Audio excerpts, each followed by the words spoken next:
My wife secretly planned to take everything from me in the divorce. She wrote to her lawyer, "He's weak. He won't fight. I want the house, the cars, his saving, all of it." I pretended not to know. But behind the scenes, I was preparing for war. When she finally served me the papers, she had no idea what was coming. So basically, I've been married to Jessica for 11 fucking years. 11 years of my life dedicated to building what I thought was our future together. We met when I was 26, working my ass off doing 60-hour weeks to save for a house while she worked part-time at some boutique downtown. I'm not gonna lie, things weren't perfect, but whose marriage is? We had our routines, our inside jokes, the usual shit. Last month, I noticed Jessica was being different. Nothing major at first. Just small things, you know? She started going to the gym more often, started dressing nicer, even on weekdays, always on her phone, but weirdly protective of it. If I walked into the room, she'd quickly switch apps or turn the screen off. Whatever, right? I'm not the jealous type and didn't think much of it. Then came that Thursday night. The Thursday night that changed every fucking thing. Jessica was taking a shower, and I needed to check the confirmation email for this cabin we booked for our anniversary weekend. She'd made the reservation on her laptop, and I couldn't find the details in my email. No big deal. Her laptop was on the coffee table, and we always knew each other's passwords. Her email was already open. I was scrolling through her inbox looking for the cabin confirmation when I saw an email with the subject line, "Divorce Strategy." What the actual fuck? My heart started pounding so hard I thought I was having a heart attack. I clicked on it. It was from some lawyer named Piper, responding to Jessica's earlier message. And there it was, in Jessica's own words from the previous email in the chain. "I've been unhappy for years. He has no idea I'm planning this. He's weak. He won't fight. I want the house, the cars, his savings, all of it. He'll probably just roll over like he always does. I've been documenting everything for months. How soon can we file? You know that feeling when the floor drops out from under you, when everything you thought was real just isn't?" I sat there staring at those words, reading them over and over and over. My hands were shaking so bad I could barely scroll through the rest of the thread. It gets worse. This wasn't new. She'd been planning this for months. Fucking months. There were earlier emails going back to January. Consultations with the lawyer. Questions about how to maximize what she could take from me. Discussions about timing it right so she could get access to my yearly bonus. I heard the shower turn off and quickly closed the laptop, putting it back exactly how I found it. When Jessica came out in her towel, I somehow managed to act normal, asked her if she wanted to watch that new Netflix show, kissed her goodnight like I always did.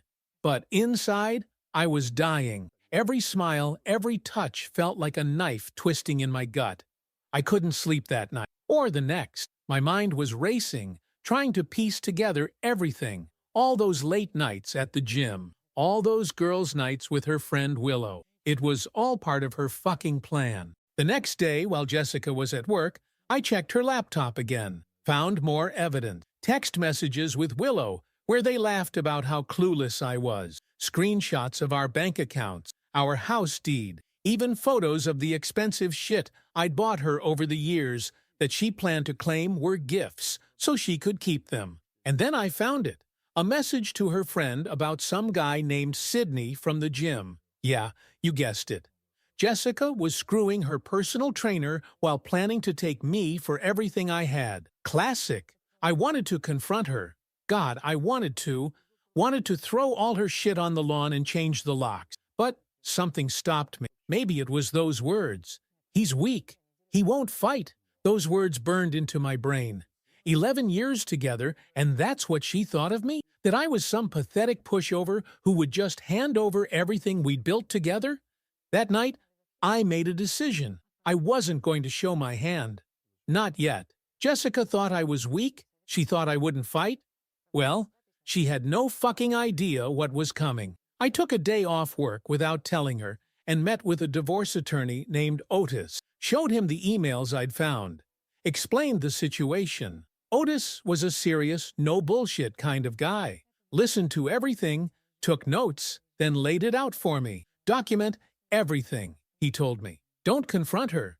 Don't let her know you've seen those emails. We need to build a case while she thinks she has the upper hand. So that's what I did. Started gathering evidence.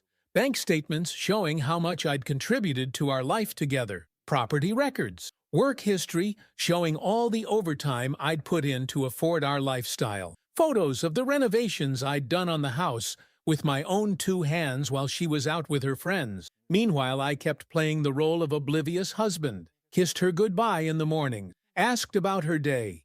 Watched TV together at night. All while knowing she was plotting to destroy me. Do you have any idea how hard that is? To smile at someone who's stabbing you in the back? I created a new email account she didn't know about. Set up meetings with financial advisors. Started documenting every conversation, every unusual absence. I even installed a security camera in our living room. Totally legal since it's my house too. And caught her bringing Sydney over when I was supposedly at work. The whole time, Jessica had no clue. She thought she was being so fucking clever. Would make these casual comments about friends getting divorced, asking innocent-sounding questions about my retirement accounts, our investment. I'd answer vaguely, watching her face as she mentally calculated what she could take from me. This went on for 3 weeks. 3 weeks of living with someone who was plotting to ruin my life. 3 weeks of rage building inside me like a volcano ready to erupt. But I kept it together. Kept playing the game. Because, unlike Jessica, I was thinking long-term. One night, she mentioned that her friend Aaliyah was going through a rough divorce, said how Aaliyah's husband was fighting her on everything, and what an asshole he was. Asked me what I would do if we ever split up. Would I make things difficult? I looked her right in the eyes and said I'd probably just want things to be fair and over quickly. That fighting seemed pointless. The smile that spread across her face. I'll never forget it. Pure fucking satisfaction. She thought she had me exactly where she wanted me. Little did she know, I'd already moved some money into accounts she couldn't access. Had already documented her affair.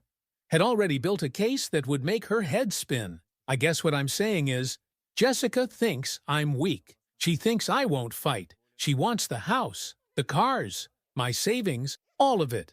And right now, she has no idea that I know everything. No idea that behind my smiles and kisses, I'm preparing for WAR. The divorce papers haven't been served yet.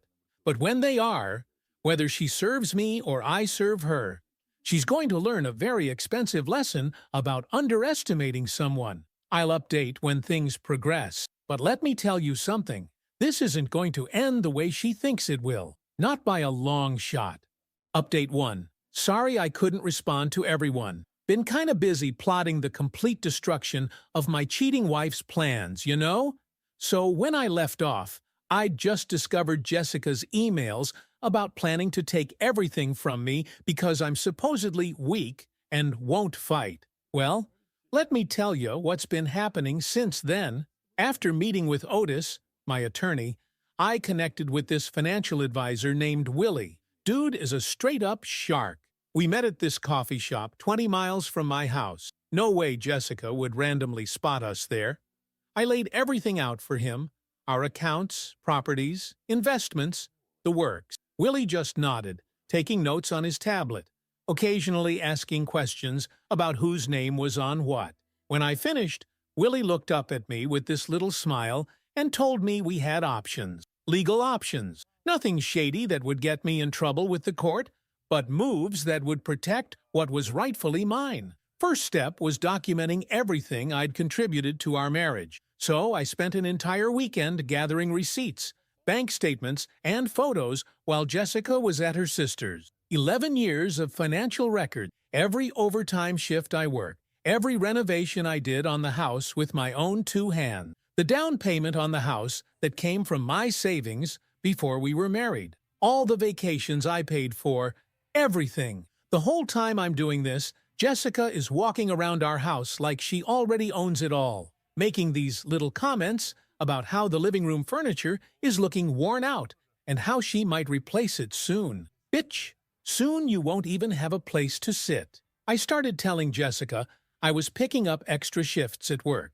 In reality, I was meeting with Otis and his team, building my case. One day, I accidentally left a pay stub on the kitchen counter, showing all my overtime, watched her eyes light up, calculating how much more money she could take from me. She actually patted my shoulder and told me how proud she was of my hard work.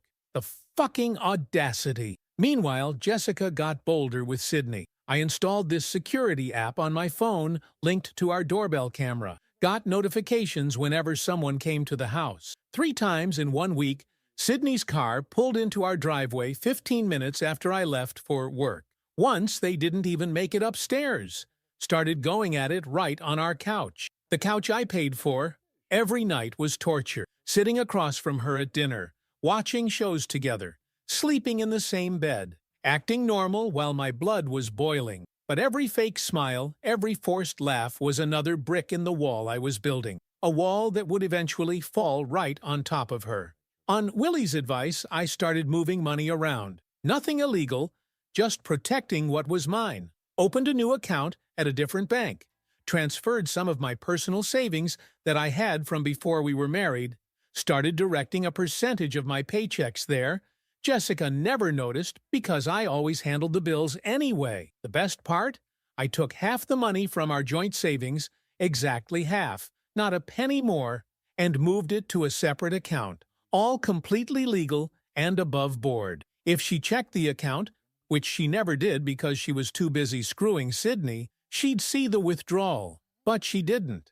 At Otis's suggestion, I started casually reaching out to our mutual friends. Nothing obvious, just grabbing beers or meeting for coffee. Dropping subtle comments about how Jessica seemed distant lately, how she was always at the gym, working the narrative in my favor, without ever saying anything directly negative about her. You'd be amazed how many of them started offering up info. That's how I found out Jessica had been trash-talking me to everyone, telling our friends I was boring, lazy, bad in bed, planning to upgrade to a real man once she took me for everything I had. My buddy Dave showed me texts where she was literally laughing about how clueless I was. That night, I broke a glass in the garage just to have something to smash without her hearing it. But the real gold mine came from her friend Aaliyah. Turns out, Aaliyah wasn't comfortable with Jessica's plan. We met for lunch, and she slid her phone across the table, showing me a whole group chat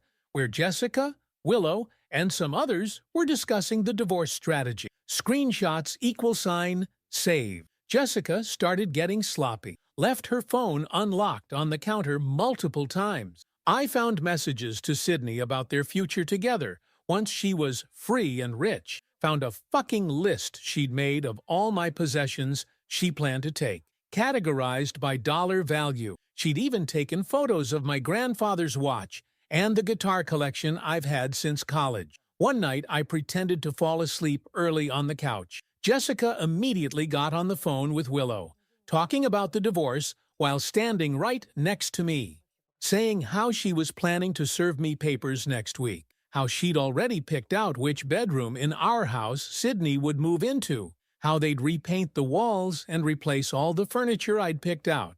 I recorded the entire conversation. Our state has one-party consent for recordings, so it was completely legal. Otis was practically giddy when I sent him the audio file. By this point, I had a mountain of evidence, financial records, audio recordings, text screenshots, security camera footage of Sydney coming over, documentation of every asset I'd brought into the marriage and everything I'd contributed since, witness statements from friends, even Jessica's own emails outlining her plan to clean me out. The whole time, Jessica thought she was being so fucking smart. She'd make these casual comments asking about retirement accounts or insurance policy, then go right into the other room and text the info to her lawyer. Meanwhile, Otis was building a case that would make her head spin. About 3 weeks in, I noticed Jessica was getting antsy. She started picking little fights, criticizing everything I did, trying to get a reaction out of me. I think she wanted me to blow up so she could paint me as volatile or abusive. But I stayed cool as ice on the outside, just kept smiling, apologizing, offering to do better, all while imagining the look on her face when her entire plan collapsed. Then came the mysterious envelope in the mail. Jessica pretended not to know what it was, even though I could see her watching me from the kitchen as I opened it. Divorce papers, citing irreconcilable differences, demanding the house, both cars, all our savings, and monthly support payment, exactly as she'd planned with Piper. You guys should have seen the performance I put on. Oscar-worthy shit. I stumbled backwards, let the papers fall to the floor. My voice cracked as I asked Jessica what this was about. She fed me some bullshit about growing apart and needing to find herself. Said she still cared about me, but we wanted different things. Never once mentioned Sydney or her plan to take everything. I begged her to reconsider, asked what I'd done wrong, promised to try harder. Even shed some real tears. Not hard, considering how furious I was. Jessica just stood there with this look of, I don't know, satisfaction on her face, like she was enjoying watching me fall apart. She actually patted my shoulder and said we could keep things civilized if I didn't make it difficult.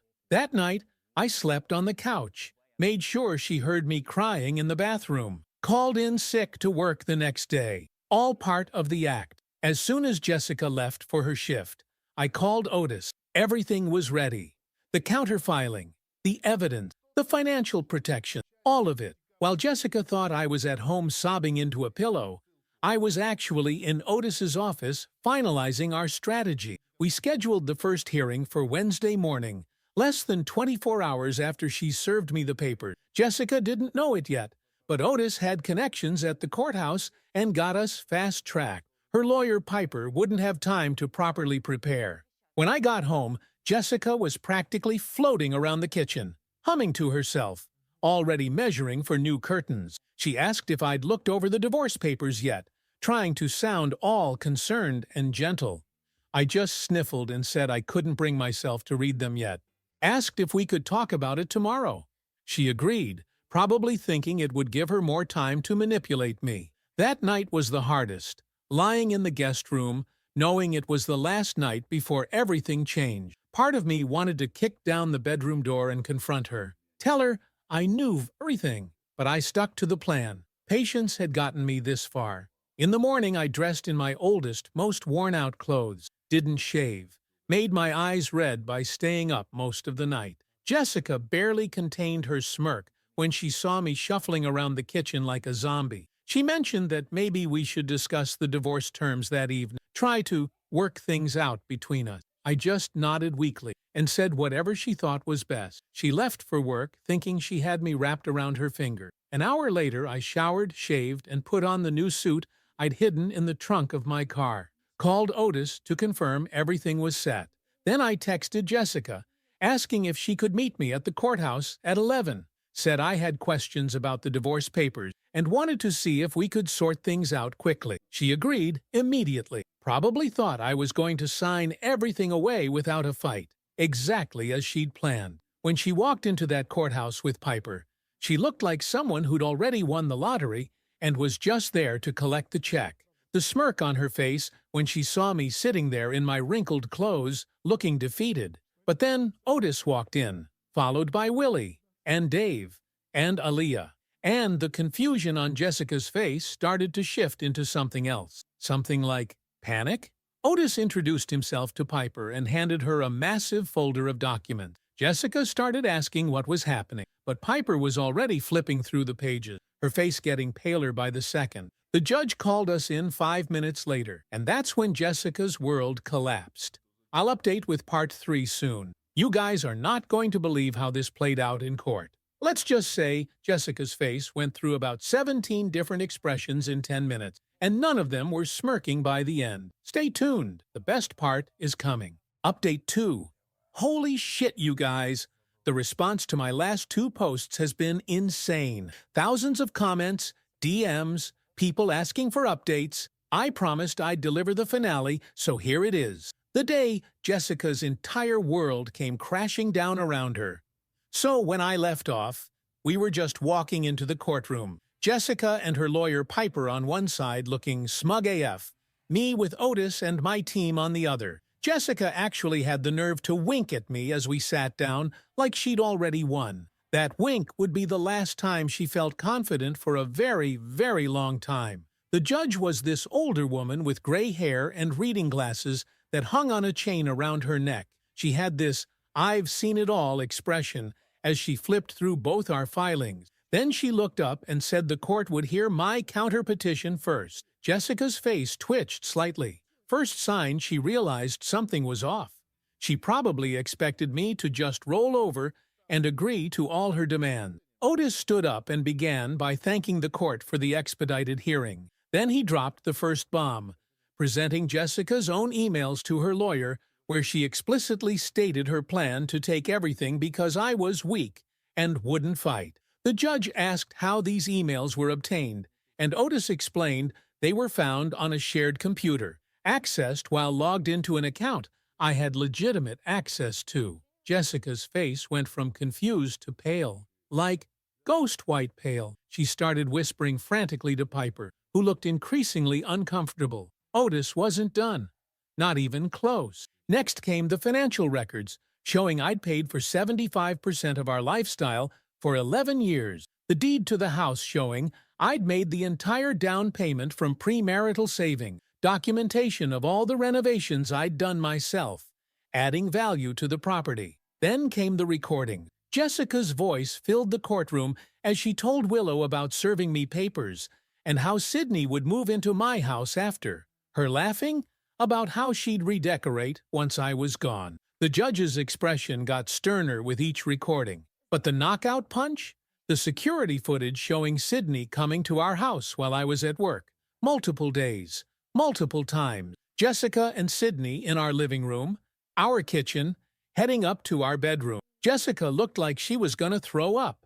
The judge asked Jessica's lawyer if she'd like to respond to these materials. Piper stood up, looking like someone had just told her car was being towed. She started mumbling about needing time to review these new documents. The judge wasn't having it and told her to address the substance of what was presented. Piper tried to salvage things by claiming the emails were taken out of context. That's when Otis presented the entire email chain, showing they were definitely not out of context. Then Piper tried arguing that the house was marital property regardless of who made the down payment. The judge just stared at her over those reading glasses until Piper sat back down. The judge called a 15-minute recess. As she left the courtroom, Jessica lunged at me, screaming that I had no right to record her private conversation. Two court officers stepped between us immediately. The judge came back and warned Jessica that one more outburst would result in contempt charges. When proceedings resumed,